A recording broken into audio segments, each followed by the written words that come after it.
I'm going to keep this video short and sweet. Basically, if you click on the Pantheon, you'll be taken to your big blue dragon Hyperion. To level this guy up, you need to farm faction trials, and we've all been doing it wrong. I've been doing it wrong, you've been doing it wrong, your guildmates have been doing it wrong, and I'm going to show you why. I do have all the math done. I'll bore you with that in just a second. But before I do that, I'm just going to tell you the point of this video. So if you only have like 30 seconds to watch, you can get the whole experience, all right? I'm not going to clickbait you and then hold you hostage for watch time. Basically, the conclusion I come to is farm stage 8. Don't farm stage 9. So farm the last yellow one, not the red one. It's more efficient. That's it. That's the conclusion. Now, if you do care to stay for the math, I have the math for you. Before I get into that, though, I was talking about this video to the good homie Mabucket, and he told me that someone brought up this exact same point a few days ago on Discord.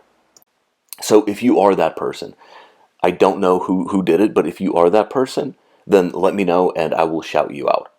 I definitely don't want to do shit without crediting people. I don't want anyone to feel like they, found an awesome idea and then someone else is, getting views off of it or whatever. I'm not going to do you like that. So let me know if it was you. I'll shout you out in a pinned comment below. If you have anything to plug, I'll plug it. If you have a YouTube, I'll plug that. If you're not on YouTube, I'll plug your Instagram, your OnlyFans. Hell, if you're on Farmers Only, I'll get you some females on there too, all right? I'm not here to get in your way. We're all going to make it. Anyway, here's the math.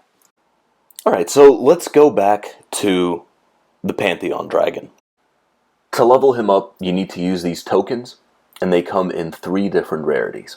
There's the common green ones, the medium blue ones, and then the rare purple ones. So for now, we're using blue ones, and I assume we're going to be using blue ones for a pretty long time before we move on to purple. Now, what most of us have been doing is farming these purple ones, and then going back and using the conversion feature to convert them at a ratio of 1 to 2, and that costs 2,500 coins per token.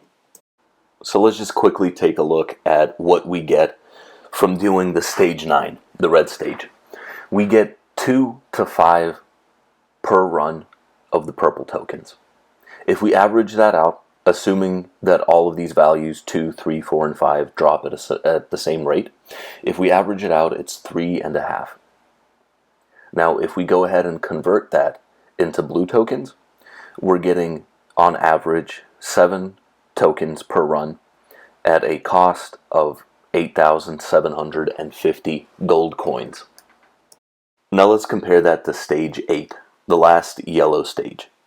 You're getting 6 to 9 blue tokens per run at an average of 7.5, assuming that all values of blue tokens are equally likely to drop.